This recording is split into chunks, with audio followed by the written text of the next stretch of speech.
Towards the start of the film, a veteran fisherman embarks towards the ocean, a routine he had repeated thousands of times before. He pitches his net from the vessel, but unexpectedly it snags on something submerged on the seabed. The fisherman dives to release it. However, he becomes trapped underwater when a tremendous swarm of fish encircle him. At the same time, a lighthouse operator promptly interrupts her call with a colleague in Germany on the topic of recent events.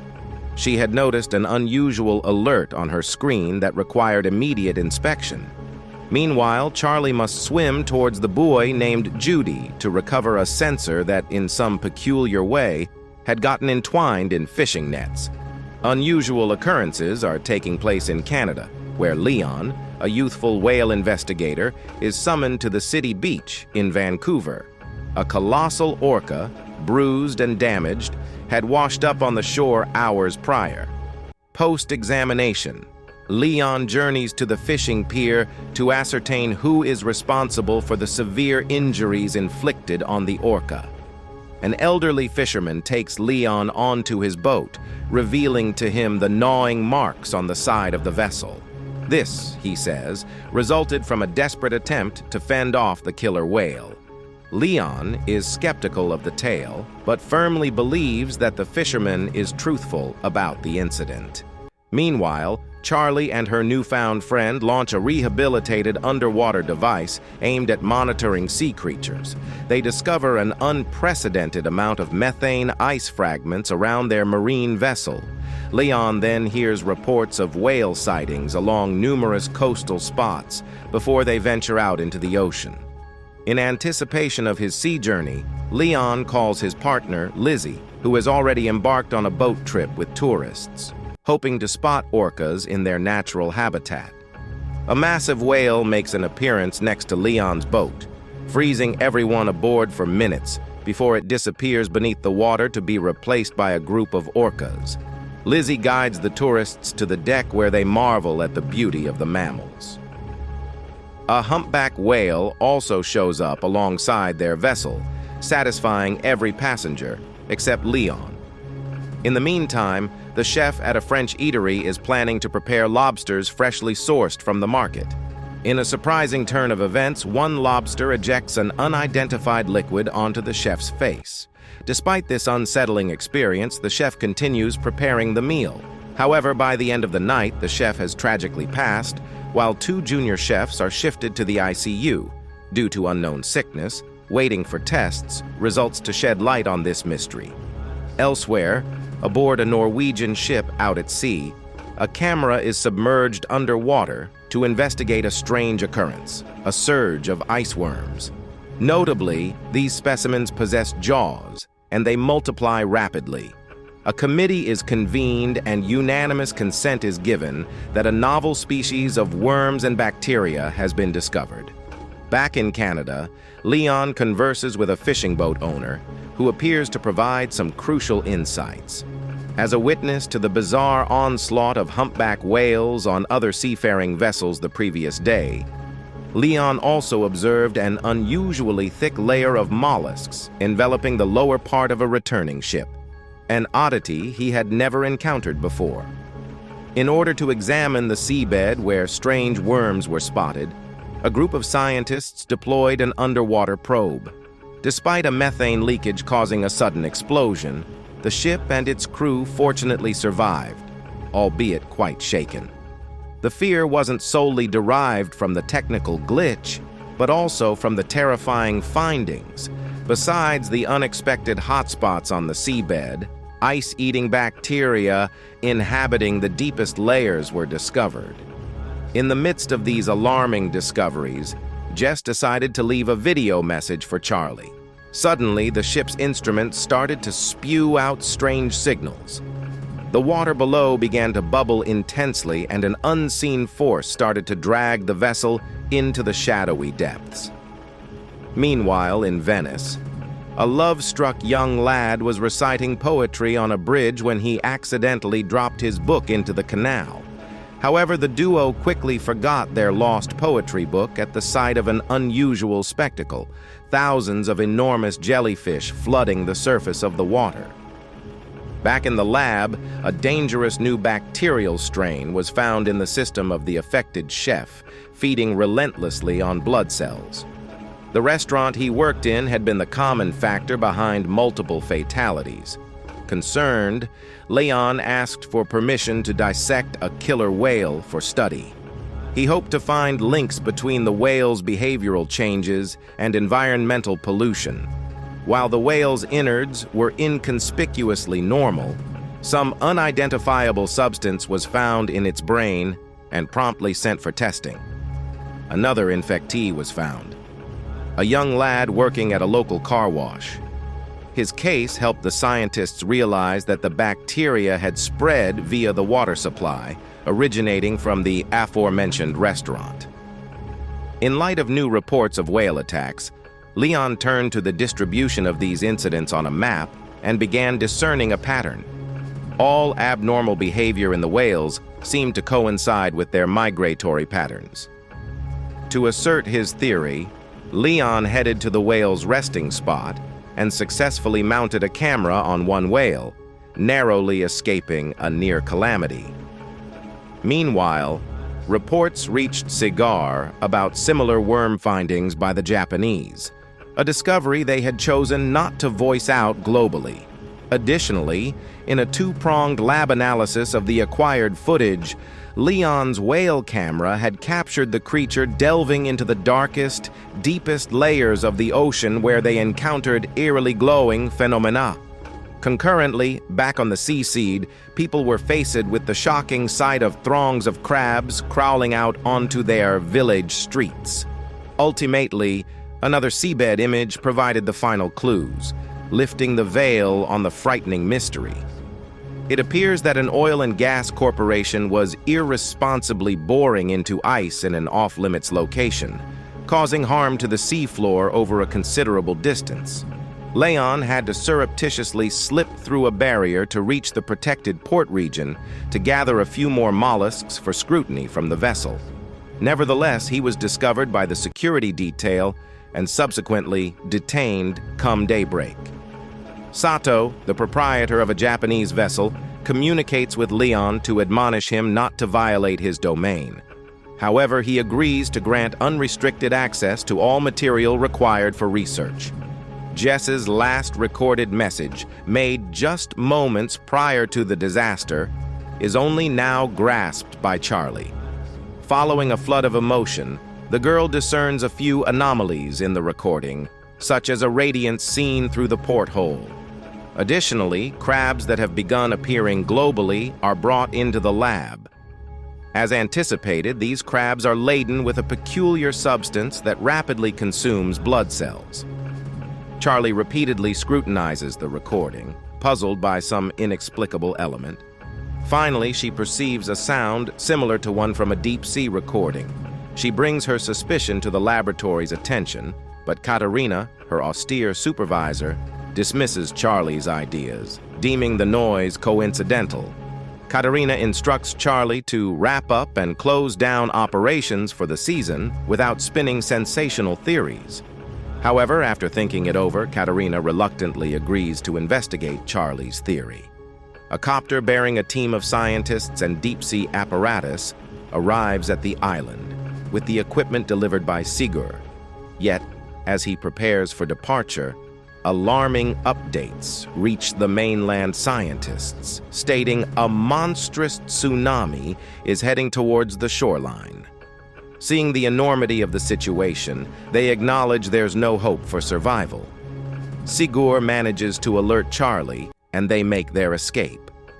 A scientific conference presenting a report suggesting the identified bacteria purposefully infect humans takes place, inciting fear of water sources. Despite Leon's attempt to caution his fellow fishermen, they prefer to face their fate at sea rather than abandon the waters. Meanwhile, at the Institute, Rahim converges with Leon to partake in this conference, which gathers the brightest minds to hypothesize the reasons behind these occurrences. The majority are convinced of malevolent intentions to rid the oceans of humans.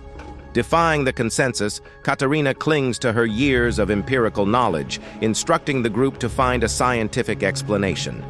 Ignoring their mentor, the scientists present their theory to the world, persuading the government that sea creatures carrying the bacteria are waging an intentional assault on humanity. They even christen this new cognitive capacity, though it draws only mocking skepticism. In a bid to decipher an unusual signal originating from an unknown extraterrestrial entity, senior officers have advocated for a scientific approach as opposed to negotiations.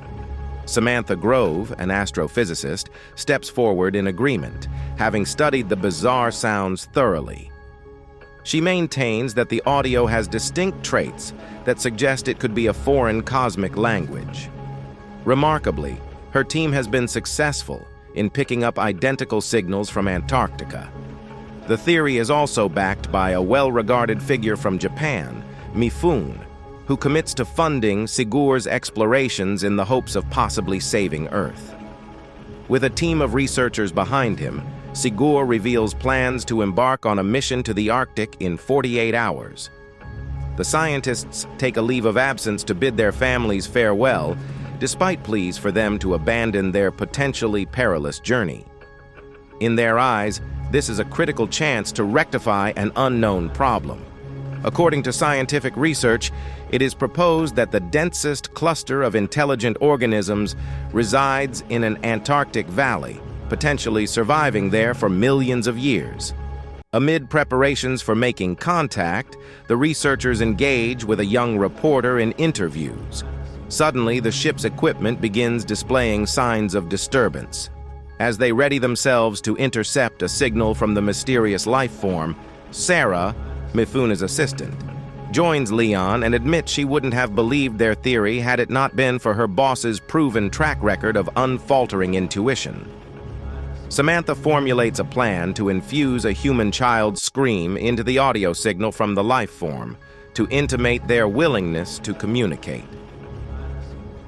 Wildly courageous, Charlie asks her co-worker to accompany her in a diving contraption down to the ocean floor just as the vessel drops anchor and begins transmitting the sound message. As the adventurous duo ready themselves, everyone aboard the ship eagerly awaits a response. Suddenly, the radar and sensors detect a movement and sound signal. Panic ensues as the duo and the diving equipment report technical issues and an oxygen shortage, but poor reception hampers their communication. Luther, the chief pilot, stands ready to retreat, but Charlie commands their attention with a sighting. Despite her report, communication with the crew is lost, and the vessel continues to draw near. Sigur urgently calls on the captain to retrieve the submarine, while Luther has no choice but to surface the vessel for safety. The vessel has a designated section specifically designed to receive the capsule, a feature noted by Charlie. She, however, keeps to herself the bizarre radiance she perceives enveloping them at that particular moment. Concurrently, Samantha communicates that stable contact has been established, with the sound signal returned and the sobbing of a child manipulated, indicating the bacterium's comprehension of the human message. Dr. Chase is on a quest for a remedy for those already contaminated with the bacteria. While Luther assures the press he didn't observe anything deep down, dismissing everything Charlie witnessed as probably an illusory creation of her own mind, much like the concept of intelligence itself. Despite this, Samantha endeavors to decrypt the extraterrestrial messages to create a responsive signal comprehensible to the advanced entities. The journalist, while in the compartment housing the capsule, discerns a radiance in the pool. Suddenly, the ship's lights go off and interference ensues. After normalcy returns, the journalist's lifeless body is noticed by the captain on the screen. Attempting to revive her, Dr. Chase observes a fluid akin to cerebrospinal fluid on her lips. Samantha informs the crew about a signal surge that occurred during the power search, which was unnoticeable due to its low volume. But more notably, according to the physicist, originated from within the ship itself. Concurrently, Charlie, despite overhearing her team's conversations, never found the strength to confess they had accidentally introduced the bacteria into the pool. Later, Leon checks on a girl whose body has mysteriously developed unusual markings, necessitating assistance from Sarah and another man to restrain her while a spinal fluid sample is collected for evaluation. Dr. Chase's analysis reveals that the same substance previously found in sea organisms was also in Alicia's spinal cord. Chase postulates the bacteria were attempting to assimilate with Alicia's cells, a revelation that prompts Charlie to confess her earlier sighting. Recording a new message for Earth, including a sound image from astrophysicist Charlie, Samantha sends a surprise. The pool begins to experience peculiar light formations and starts glowing once more. Immediately, a reply from the advanced entity arrives, also containing an image. Desiring to witness the capsule's unveiling, Mifune's helicopter touches down on the ship, and subsequently, he views the pool camera recordings and the image sent in response to Samantha's message, a picture of a super ocean that enveloped a supercontinent millions of years ago. According to the scientists, the extraterrestrials have reminded them of their existence on Earth, which will outlast humans by a significant margin. Humans have a desire for the seas to remain untouched and unharmed, and there seems to be a glimmer of hope. Due to an entity being receptive to communication, the team now has the opportunity to engage in negotiations and potentially agree to a truce. In the interim, Chase designs a drug that could annihilate bacteria that feed on blood cells. This development triggers a disagreement within the squad. Mifune intends to carry out a trial for the substance in a contained environment, and if successful, annihilate the R. Sigur, however, opposes this until it's verified that negotiations with the ER are not a viable option. Chase proposes a compromise, suggesting a trial run of the drug, but advises against rushing to unleash it into the vast open seas. The entire team congregates to monitor the test. Chase introduces the drug into the water, ensuing an immediate increase in the water level, accompanied by an alarming shriek, causing the glass to shatter. It's reported to the captain that the ship is aimlessly drifting in the Antarctic waters, with no operable equipment, surrounded by icebergs. The ship unexpectedly collides with an iceberg and is then bewilderingly transported somewhere else by a blue radiance. The captain instructs the crew to activate the engines to regain control, despite a lack of understanding about why they shouldn't dump the remaining drug into the sea. Sigur endeavors to elucidate to the captain that their current predicament is the consequence of a reckless experiment, and that producing sufficient quantities of the substance to do away with Earth on a global scale is simply impossible. The only feasible solution is a peace treaty, while the team plans negotiations with Earth. The entity manages to ensnare the ship amidst icebergs. Charlie hastily relocates to the capsule in order to return Luther's body to ER as an act of total compliance. As she descends, Charlie unexpectedly alters the plan. She administers an injection into her heart consisting of Luca's sites, capable of merging with ER, and opens the capsule door. Luther's body falls and comes under ER's control, resulting in the ice blocks releasing the ship as the girl is enveloped by billions of lights underwater. Subsequently, Charlie steers the ship to a desolate island. As she opens her eyes, they sparkle with a blue glow as she gazes up at the sky. Tell us what your thoughts are on this series in the comments section.